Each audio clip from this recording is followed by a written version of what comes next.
सिलीसेट से अलवर शहर में पानी लाने की योजना का विरोध बढ़ता जा रहा है। जलदाय विभाग की ओर से बोरिंग करने की योजना के विरोध में शुक्रवार को क्षेत्र के लोगों ने बैठक की। इस बैठक में आसपास के अनेक गांवों के किसानों समेत कई जनप्रतिनिधियों ने भाग लिया। गुरुवार को जलदाय विभाग ने बोरिंग करने के लिए पहला कदम आगे बढ़ाया था कि ग्रामीणों ने इसका विरोध करते हुए विरोध प्रदर्शन कर दिया। बोरिंग के लिए ले जा रही मशीनों को रास्ते में रोक दिया। बैठक में ग्रामीणों ने कहा कि अगर मनमानी की गई और जबरदस्ती ट्यूबवेल लगाने का प्रयास किया गया तो सहन नहीं करेंगे। अभी सरकार ने प्रतिनिधिमंडल भेजा था, हम भी यहाँ से प्रतिनिधिमंडल होकर उमरान पंचायत समिति में गए। वहाँ जाकर हमने प्रतिनिधिमंडल में एसडीएम साहब और तहसीलदार साहब आई थी, तो हमने वहाँ पर बातें शुरू करी। उसी बीच में उन्होंने जिस व्यक्ति ने हमारे खिलाफ एफआईआर दर्ज कराई, उसी व्यक्ति को संजय सिंह जो एक्सीडेंट था उसको बुलाकर बैठा लिया, जिसको हमने तुरंत प्रभाव से बाहर निकलवाया कि इसे बाहर निकाला जाए और आगे की जो रणनीति है उनके बारे में कि भाई आप क्या हमारी मदद कर सकते हैं। एसडीएम साहब ने कहा कि अभी ये एक मुख्यमंत्री की घोषणा है, जबकि मुख्यमंत्री की बहुत सारी पुरानी घोषणाएं हैं जो आज तक पूरी नहीं हो पाई है। सरकार उन पे ध्यान देती नहीं है। हर साल मुख्यमंत्री बहुत सारी घोषणाएं करते हैं।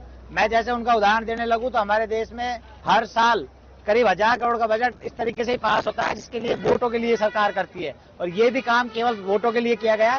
सरकार स्थायी समाधान ढूंढे, इसके लिए हम लोगों ने एसडीएम साहब से भी कहा और एसडीएम साहब ने उस चीज के लिए कहा है कि हम कलेक्टर साहब से बात करके आपको सूचित करेंगे। हम 5 बजे तक इस चीज के लिए तैयारी कर रहे हैं कि भाई 5 बजे तक प्रशासन क्या कहता है, आगे की रणनीति हम 5 बजे बाद आपको बताएंगे।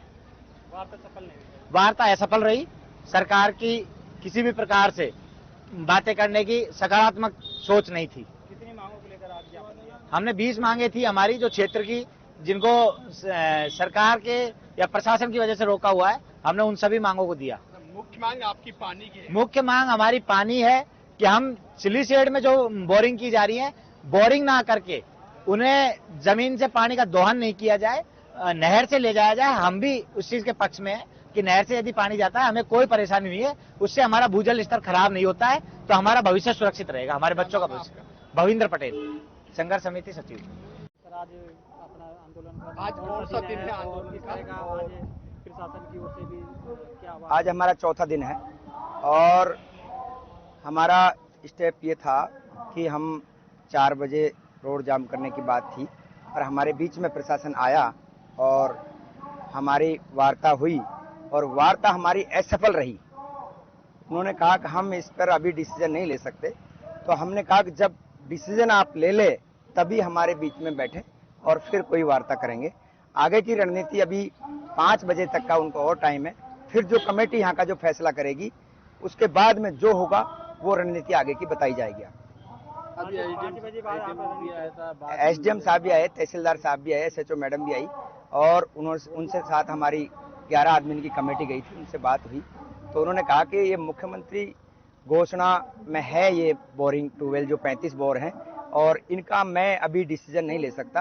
तो हमने कहा कि सर जो डिसीजन लें और पूरा आप पूछ लें एक बार कलेक्टर साहब से, पूछकर तब हमें बताएं। तभी हमारा एक अटल निर्णय है कि जब यहाँ ये बोरिंग कैंसिल होंगी तभी हम हमारा धरना समाप्त करेंगे, उससे पहले हमारा धरना समाप्त नहीं करेंगे। नहीं, बोरिंग कैंसिल नहीं हुई तो फिर आगे की रणनीति में क्या हो सकता है? आपका क्या विचार रहेगा? अगर बोरिंग कैंसिल नहीं हुई, जाम करेंगे या गांधीवादी आप आंदोलन करेंगे या किसी और तरीके का कोई? देखो, अगर बोरिंग कैंसिल नहीं हुई तो आगे की रणनीति हमारी कमेटी तय करेगी। चाहे रोड जाम करना पड़े हमें, चाहे हमें अलवर कूच कलेक्टर साहब कूच करना पड़े या कुछ भी करना पड़े, वो हम पूरा करेंगे।